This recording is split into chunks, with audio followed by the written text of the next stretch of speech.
আসলে কাজে ফেঁসে গেছিলাম দোস্ত, তাই। স্পন্দন তাতে দাঁত চেপে বলল। তাই 1 ঘন্টা লেট করে এলি? তোর কোনো আইডিয়া আছে আমার এখন কতটা রাগ হচ্ছে? একটা কল দিয়ে জানালে তো পারতি। আহির চোখের চশমাটা ভালো করে নাকের ডগায় বসালো। আশেপাশে একবার চোখ বুলিয়ে আমতা আমতা করে বলল। আসলে ভাবিনি এতটা টাইম লেগে যাবে। তাড়াহুড়া করতে গিয়ে সময় কোন ফাঁকে চলে গেল বুঝতেই পারিনি। স্পন্দন রাগী দৃষ্টিতে তাকিয়ে রইল কতক্ষণ। তার রাগ সম্পর্কে আহিলের বেশ ভালো ধারণা আছে, তাই ওকে শান্ত হওয়ার জন্য কিছুক্ষণ সময় দিল। পরিস্থিতি অনুকূলে আসার আগে কিছু বলে আগুনে ঘি ঢালার মতো বোকামি করাটা আপাতত উচিত বলে মনে করল না আহির। বেশ কিছুক্ষণের নীরবতার পর স্পন্দন থমথমে গলায় বলল। তা কোথায় ছিলি এতক্ষণ? আর আমায় হঠাৎ দেখা করার জন্য ডাকলি কেন? আহির ম্লান হেসে বলল। অ্যাসেম্বলিতে গিয়েছিলাম। স্পন্দনের গম্ভীর মুখটা হঠাৎ বদলে গেল। গম্ভীর চোখজোড়ায় এসে ভর করল এক রাশ কাতরতা। আহত দৃষ্টিতে তাকিয়ে বলল। সব কাগজপত্র রেডি? সত্যি মাইগ্রেট করছিস তুই? আহির নিঃশব্দে হেসে কৌতুকের সুরে পড়ল। না, মিথ্যে। মিথ্যে মাইগ্রেট করছি আমি। স্পন্দন রাগত স্বরে বলল। I am not joking with you, seriously বলছি। আমার দেশ ছাড়ার কথা শোনার পর থেকে এ নিয়ে কতবার প্রশ্ন করছিস তুই, হিসেব আছে? যে আশায় করি সেটাই সত্যি হয় না। একবারও তো বলিস না যে তুই দেশ ছেড়ে কোথাও যাচ্ছিস না। অযথা মিথ্যে বলে কী লাভ? যেতে তো হবেই। স্পন্দন নরম সুরে বলল। না গেলে হয় না? আহির মাথা নিচু করেই হাসল। হালকা মাথা নেড়ে বোঝালো, না হয় না, যেতে হবেই। বেশ কিছু সময় নীরবেই কেটে গেল। স্পন্দন শূন্য দৃষ্টিতে তাকিয়ে আছে। এত বছরে এই বন্ধুটা হঠাৎ তাকে ছেড়ে অদূরে পাড়ি জমাবে ভাবতেই নিজেকে কেমন যেন ফাঁকা ফাঁকা লাগছে তার। আহির এদিক সেদিক তাকিয়ে হাঁসফাঁস করছে। কিছু একটা বলতে চেয়েও বলতে পারছে না। অনেকক্ষণ দ্বিধাদ্বন্দ্বে ভুগে নিজের সাথে যুদ্ধ করে অবশেষে মুখ খুলল সে। স্পন্দন। স্পন্দন একটু নড়েচড়ে বসল, যেন সম্বিত ফিরে পেয়েছে সে। উদাস ভঙ্গিতে বলল। বল। আহির ইতস্তত করে বলল। স্পৃহা এখন কেমন আছে? এমন প্রশ্নে স্পন্দনের কপালে সূক্ষ্ম ভাঁজ পড়ল। আহিরের মুখে স্পৃহার নামটা শুনতে ওর বেশ লাগে। সে কেমন যেন অনেকটা আদুরে গলায় নামটা বলে। আবেগ মিশ্রিত কণ্ঠের ডাকটায় আলাদা একটা মাধুর্য আছে, যেটা আর কারো কণ্ঠে খুঁজে পাওয়া যায় না। ভেবেই ভ্রু কুঁচকে বলল। ওর ব্যাপারে জানার তো কোনো অধিকার তোর নেই। আহির অসহায় দৃষ্টিতে তাকালো, কাতর স্বরে বলল। প্লিজ। চশমা দিয়ে ঢাকা ভেজা চোখ দুটোর দিকে পলকহীন তাকিয়ে স্পন্দন বলল। এত কেন ভালোবাসিস? আহির বলার মতো কিছু পেল না। ওকে কিছু বলতে না দেখে স্পন্দন বলল। এখনো বুঝতে পারছিস না কেমন আছে আমার বোন? বিয়ের পরের দিনই তো কিছু বলতে চাইছিল আমাকে। ওর চোখ মুখ দেখে মনে হয়েছিল তোরই কথা বলবে, কিন্তু বলেনি। তবে আমি যতটুকু খোঁজ নিতে পেরেছি তাতে মনে হয় না পিহু ভালো আছে। শেষের কথাটা যেন তড়াক করে আহিরের মস্তিষ্কে আঘাত করল। অবাক চোখে তাকালো সে। স্পন্দন আবার বলল। পিহু নিজে আমায় কিছু বলেনি, আর কখনো বলবেও না। তুই তো জানিস ও কেমন মেয়ে। ভাঙবে তবে মস্কাবে না, এমন টাইপের মেয়ে ও। সবটা নিজের মধ্যে চেপে রেখে সহ্য করার বিরল ক্ষমতা আছে ওর। তুই একে কষ্ট পেতে দেখেও কিছু বলবি না? স্পন্দন হেসে বলল। সঠিক সময়ের অপেক্ষা করছি, তার আগে কিছু করাটা বোকামি হবে। আহির কথার পৃষ্ঠে বলার মতো কিছু পেল না। তার তো ধারণা এটাই ছিল যে স্পৃহা আদ্রের সাথে ভালো আছে। সেদিন ওদের একসাথে দেখে তো এমনই মনে হয়েছিল, কিন্তু এখন সেই ধারণা ভুল প্রমাণিত হলো। নীরবতা ভেঙে স্পন্দন বলল। বিয়েটা কেন করেছিস? আহির ভ্রুকুচকে তাকালো, ভাবলেশীন ভাবে বলল। কারণটা তোর অজানা নয়। স্পন্দন শক্ত কণ্ঠে বলল। আমি বিশ্বাস করি না। শুধু ওই একটা কারণে অজুহাত আমাকে দেখাতে আসবি না। আই এম ড্যাম শিওর তোর এমন কাজের পেছনে বিরাট কোনো সত্য লুকিয়ে আছে, যা তুই প্রকাশ করছিস না। আহির হাসল। বুকে জ্বালা ধরানো সেই হাসির আড়ালে লুকিয়ে আছে শত সহস্র কষ্ট, অভিযোগ আর হতাশা। কিন্তু সেটা প্রকাশ করার পরিধিও সীমিত, অনেক বেশি সীমিত। সন্ধ্যায় পেরিয়ে রাত ঘনিয়ে এসেছে অনেক আগেই। টেবিলে বসে গালে হাত দিয়ে কলম কামড়াচ্ছে স্পৃহা। মাঝে মাঝে পড়াশুনো করতে প্রচুর বিতৃষ্ণা জাগে, কিন্তু যখন বহুদিন পর বই নিয়ে বসলে গাদা গাদা পড়া মাথার চারা দিয়ে ওঠে, তখন সেই বিতৃষ্ণা বোধটা ইনফিনিটি লেভেলে চলে যায়। আপাতত স্পৃহার অবস্থাটা ঠিক সেরকমই। গালে হাত দিয়ে বসে থাকলে কি পড়া হবে ম্যাডাম? আচমকা এমন কথা শুনে অনেকটা চমকে উঠল স্পৃহা। ঘাড় ঘুরিয়ে তাকাতেই দেখল আদ্র এসেছে। বসা থেকে উঠে দাঁড়িয়ে এগিয়ে গেল সে। আপনি আজ এত তাড়াতাড়ি? আদ্র ঘড়ি খুলতে খুলতে বলল। ভালো লাগছিল না অফিসে, তাই চলে এলাম। ও, আদ্র কিছু একটা ভেবে ঠোঁট কামড়ে হেসে পড়ল। আজ একজন এমপ্লয়ি ছুটি নিয়েছে 4 মাসের জন্য। ছুটির কারণ কি জানো? স্পৃহা ভ্রু কুঁচকে তাকালো, নিরুৎসাহী ভঙ্গিতে বলল। আমি কিভাবে জানবো? আপনিই বলুন। তার ওয়াইফ প্রেগনেন্ট।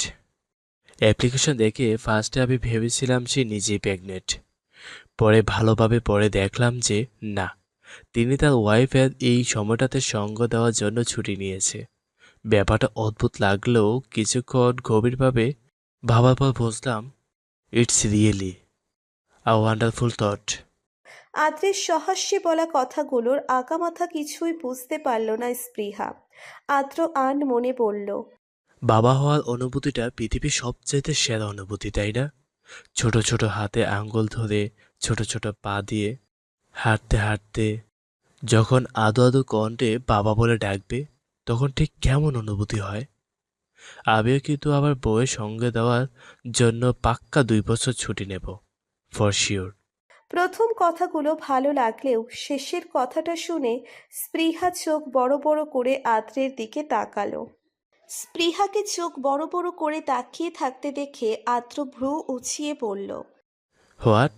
এইভাবে তাকিয়ে আছো কেন? স্পৃহা একইভাবে তাকিয়ে থেকে বলল। আপনি কি বললেন? আদ্র ডোন্ট কেয়ার ভাব নিয়ে বলল। কি বললাম আবার? 2 বছর জন্য বাড়ির বাইরে যাব না আমি, সত্যি যাব না। 10 মাস তোমার সঙ্গ দেব, আর বাকি সময়গুলিও। আদ্রের কথার মাঝে স্পৃহা হঠাৎ চাপা চিৎকার দিয়ে পড়ল। চুপ করুন। আদ্র থেমে গিয়ে ভ্রু কুঁচকে তাকালো, বিস্ময় নিয়ে বলল। কি হলো? স্পৃহা আমতা আমতা করে বলল। কিছু না, চলুন ডিনার করবেন। এই সন্ধ্যায় কেউ ডিনার করে না? স্পৃহা হকচকিয়ে গিয়ে ঘড়ির দিকে তাকিয়ে দেখে সত্যিই এখন সন্ধ্যা পেরিয়ে রাত হয়েছে মাত্র। এখন ডিনারের কথা বলাটা অযৌক্তিক। নিজের বোকামির কথা ভেবে আদ্রের দিকে তাকিয়ে জোরপূর্বক একটা হাসি দিল স্পৃহা। হাতে হাত ঘষে পড়ল। তাহলে আমি কফি এনে দিচ্ছি, আপনি ফ্রেশ হন। স্পৃহা পা ঘুরিয়ে কয়েক কদম এগোতেই ওড়নায় টান পড়ল। স্পৃহার হাত পা যেন অবশ হয়ে আসছে, গলা শুকিয়ে আসছে। ধীরে ধীরে ঘাড় ঘুরিয়ে পিছে তাকালো সে। আদ্র ওর ওড়নার শেষ প্রান্তে বার কয়েক ঘুরিয়ে হাতের মুঠোয় পেঁচিয়ে নিল। শীতল দৃষ্টিতে তাকিয়ে বলল। আমার একটা বেবি চাই স্নেহা। স্পৃহা বিস্ফোরিত চোখে তাকালো। আদ্র যে এমন একটা আবদার করবে সেইটা কল্পনাও করতে পারেনি স্পৃহা। হতবিহ্বল হয়ে পড়ল। মানে? মানে, না বোঝার মতো বয়সী তুমি না স্নেহা। আদ্রের কাট কাট জবাবের শিকার হয়ে নিজেকে অনেক অসহায় মনে হচ্ছে স্পৃহার। কম্পিত কণ্ঠে বলল। আপনি আমার ব্যাপারে সবটা জানেন আদ্র।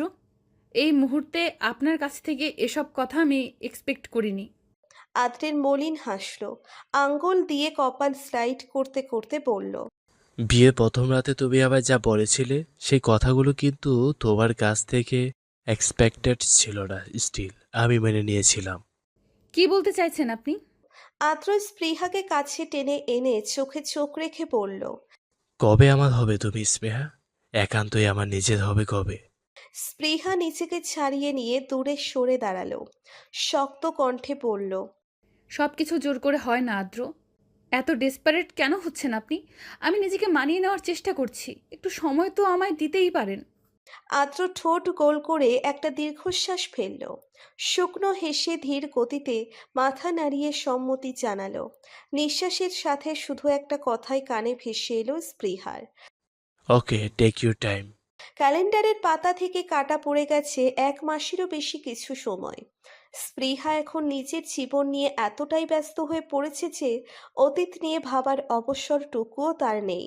পড়াশুনোর চাপ, সংসারের সব দায়িত্ব, শেষে রাতের বেলা যেটুকু সময় পায় সেটা নিজের পড়া গোছাতে গোছাতেই ফুরিয়ে যায়। ঘুমানোর সময়ও আদ্রের সাথে এটা সেটা নিয়ে কথা বলতে বলতে ঘুমিয়ে পড়ে সে।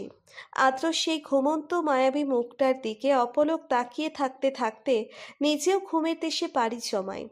কিরে সেরি, তোর সেলিব্রিটি ভাইটারে এখন দেখি না কেন রে?